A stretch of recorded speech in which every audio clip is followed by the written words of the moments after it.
আমি এই আইয়ুবকে পেয়েছিলাম সাবিরা, তার মানে ধৈর্যশীল হিসেবে, ওয়া নি'মাল আবদ, এবং অতি উত্তম একজন গোলাম হিসেবে। এরপরে আল্লাহ বলেছেন ইন্নাহু আওয়াব, নিশ্চয়ই সে আমার দিকে ফিরে এসেছিল। বলেন সুবহানাল্লাহ। সে অসুস্থ হয়ে এত কষ্টের পরেও সে আমি আল্লাহকে ভুলে যায় নাই। আর আমরা একটু কষ্টে পড়লেই, একটু অসুস্থর মধ্যে হলেই, একটু ঝামেলার মধ্যে পড়লেই আল্লাহকে ভুলে যাই। কথা বলেন ঠিক কিনা? এরকম করা যাবে না। আইয়ুব আলাইহিস সালাতু ওয়াস সালাম, তাফসীরের মধ্যে এসেছে, তার কাছ থেকে সবাই তার কাছ থেকে চলে গেলেও তার যে প্রিয়তমা স্ত্রী ছিল তিনি মনক্ষুণ্ণ করেন নাই, এবং তিনি তার স্বামীকে ছেড়ে এক পাও এদিকে ওদিকে নাড়াচাড়া করেন নাই। বলেন সুবহানাল্লাহ। তার কাছ থেকে সবাই চলে গেছে, তিনি কষ্টও পান নাই, কিন্তু পক্ষান্তরে তার বিবি তিনি কোথাও যান নাই। ওনার স্ত্রী কাজ করতেন, কাজ করার বাদৌলাতে যে অর্থ পেতেন, এই অর্থ দিয়ে স্বামীর জন্য খাবার জোগাড় করতেন। সুবহানাল্লাহ। একজন নবীর স্ত্রী কাজ করতেন, খাবার জোগাড় করতেন স্বামীর জন্য।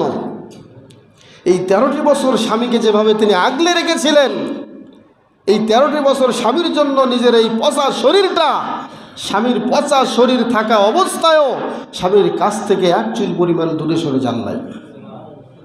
আর আজকে আমরা স্বামী যারা আছি, বউদেরকে যদি কিছু ভালো মতো না দিতে পারি তো খবর হয়েছে, সারা জীবন সংসার করলাম তো শান্তি পেলাম না। প্রিয় ভাইরা আমার, মনে রাখবেন, ফাইন্নাহুন্না খলিকনা মিন জিলআইন, নারী জাতিকে তৈরি করা হয়েছে বাঁকা হাড্ডি থেকে। আপনি যত বলবেন সোজা হয়ে চলতে, তত তারা বাঁকা চলবে। এটা তাদের নেচার, এটা তাদের স্বভাব। আমাদের দোতলার মা বোনেরা অনেক ভালো, আমি তাদেরকে বলছি না। সম্মানিত উপস্থিতি, পচা শরীরে স্বামীকে ছেড়ে তিনি কোথাও যান নাই, এটা চিন্তা করতে পারেন? আজকালকের একটা হিস্টোরি আপনি দেখেন তো, এরকম স্বামীর টাকায় লেখাপড়া করে স্বামীর সাথে সম্পর্ক ছিন্ন করে আরেকজনের পরকে লিপ্ত, এরকম অবস্থা বাংলাদেশে আছে নাকি নাই? স্বামী লেখাপড়া করাচ্ছেন, স্বামী অতদিন লেখাপড়া করতে পারেন নাই, কিন্তু স্ত্রীকে ভার্সিটিতে পড়ালেখা করাচ্ছেন।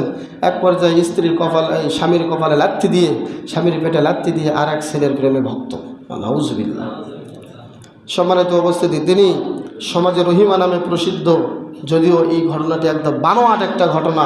তিনি রহিমা নামে প্রসিদ্ধ নন, তেনার নাম কী ছিল এটা আল্লাহ ভালো জানেন। এটা কোনো তাফসীরকারকও বলতে পারে নাই, কোনো মুহাদ্দিসও বলতে পারে নাই। তার নাম কী ছিল এটা আল্লাহ জানেন, আর আইয়ুব আলাইহিস সালাতু ওয়াস সালাম জানতেন। সম্মানিত উপস্থিতি, আইয়ুব আলাইহিস সালাতু ওয়াস সালাম তিনি যে এই যে পরীক্ষায় পড়েছিলেন, এটা তার বয়সটা যখন হয়েছিল 70 বছর।